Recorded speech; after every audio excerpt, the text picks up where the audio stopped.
up? Welcome back. I am Ebony Yvonne, your favorite business strategist in these internet streets. Welcome back if you are family. If this is your first time here, don't let it be your last. So go ahead and hit that subscribe button and tag your biz bestie too, because sharing is caring.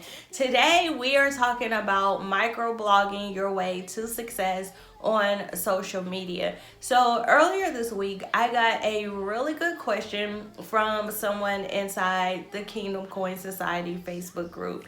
And someone asked, Ebony, why do you write such long captions on Instagram? I'm not out here writing long captions on Instagram just because I like to do it for the gram. I'm not out here writing long captions because I want to share a sob story or because I just like writing for my health. There is actually a strategy behind it. So with the latest algorithm changes for Facebook and Instagram, you probably have noticed that a lot of other entrepreneurs or small business owners, creators, influencers have started writing longer captions. And there is actually a strategy behind this, okay?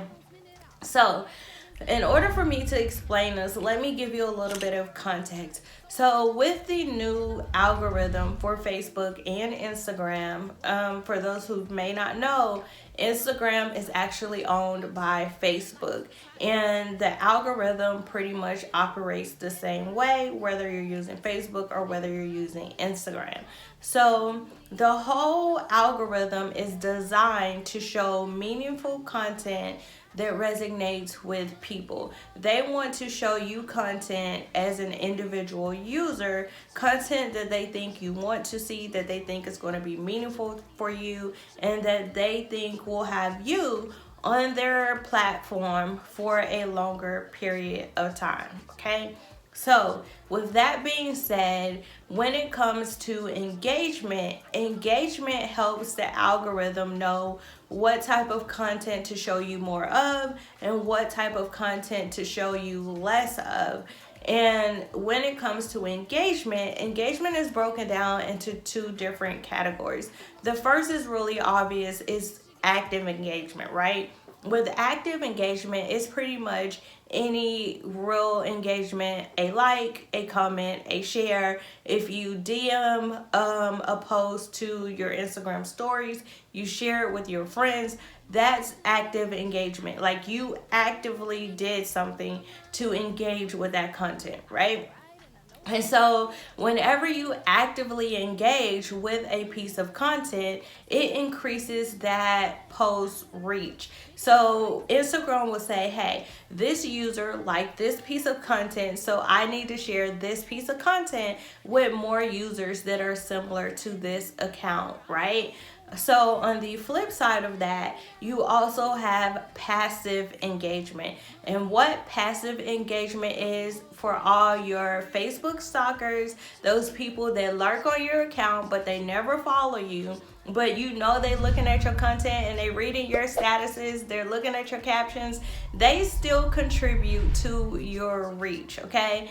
So with passive engagement is basically when someone doesn't like, comment, or share your content, but they stop thumb scrolling. And what I mean by that is, if you write a really long caption and you have a really interesting post, people stop to read the caption, right? And so if you have a longer caption, people are going to stop scrolling longer. And what that does is that tells the algorithm, hey, this person spent a lot of time on this content, right? So even though they didn't like it, they didn't comment on it, they didn't share it, the algorithm still knows that they paused and that they engaged passively with that piece of content. So the algorithm is then still going to increase your reach, because it needs to show your post to more people that are similar to the user that stop thumb scrolling. The whole goal of the algorithm is to keep you on the platform for as long as possible. So even if you're not actively engaging with content, but you're stopping to read it, you will notice that you will start to see more content that's similar to the content that you stop and read. So it's going to be the same way when people come to your account as well. So if people are reading a caption and it's like two paragraphs or two or three sentences and not just like some emojis, then it's going to take them longer to read that. So they're going to have to stop thumb scrolling. So that is why myself and a lot of other entrepreneurs actually engage in what I call microblogging. I call it microblogging pretty much because it's like a short form version of blogging. Instead of posting a blog on your website or something like that, you're just, posting a snippet through storytelling through your social media. So I hope that this information was helpful. Let me know in the comments if you're familiar with microblogging. You may be a microblogger yourself. If you've never really tried it out, how about you give it a shot? Take a stab at doing some selling through stories or just storytelling, and write a caption that's a little bit longer than what you would normally do, and let me know in the comments how it works out for you. If you enjoy this content, don't forget to like and subscribe and invite your biz bestie, because sharing is caring. I am out of here and I will see y'all next week. Bye y'all.